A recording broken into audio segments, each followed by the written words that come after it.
Hello everybody, this is Steve back at the shop again. I want to do another video here catching up on the Trojan /M Farmall Roadgrader, Road Patrol they call it.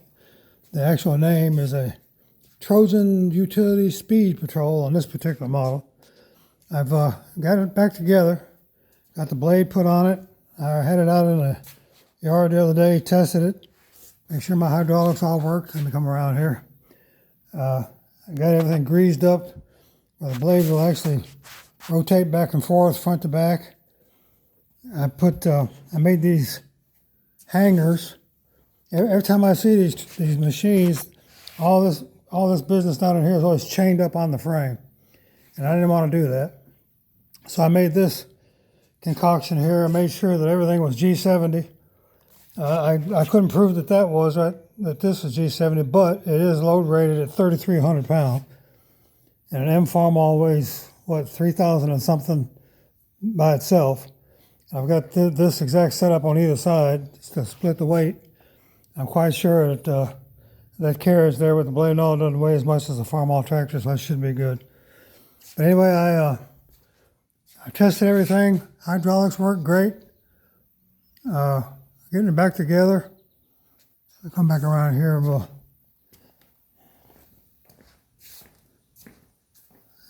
I got the, you can see here, I got this business here is actually a trip. It pulls the pin up and down for that carriage. I'll show you here in a second. So you can rotate that blade front to back. Put new rope in it, new wire rope.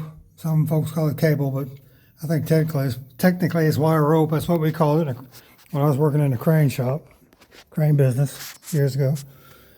Come on around here. I did kind of overfill my oil reservoir a little bit, and it burped out the top there. Made a little mess on the floor.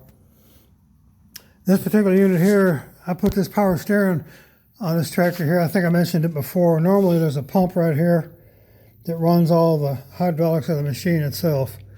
That pump was shot beyond use. Instead of worrying with it, I put live hydraulics on the other side of this machine here, and I just put this Charlene Charlene power steering system on this.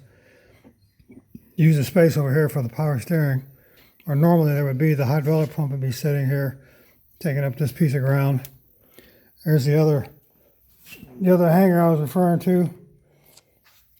Well, like I said, that cable, wire rope you can see hanging down here goes to a pin mechanism. Let's see if I can show you here. There might not be enough light. There's a pin drive system there. And of course there's pulleys and whatnot up there. You see there, comes back. Pulls this pin. When you're done with it, there's a spring, return spring. Kind of hard to see. Return spring there will actually pull all that back down into place. It's kind of ingenious little deal. I got all that working. Works really good. Like I said, I have had it out in the yard, playing with it, up and down with the blades. The blade will go up and down 100% by itself. Equally. Or the left will go up and the right will go up, either way. I think on the last video I've told you guys about, I found a piece of metal here, got this welded on. I did manage to find another tire.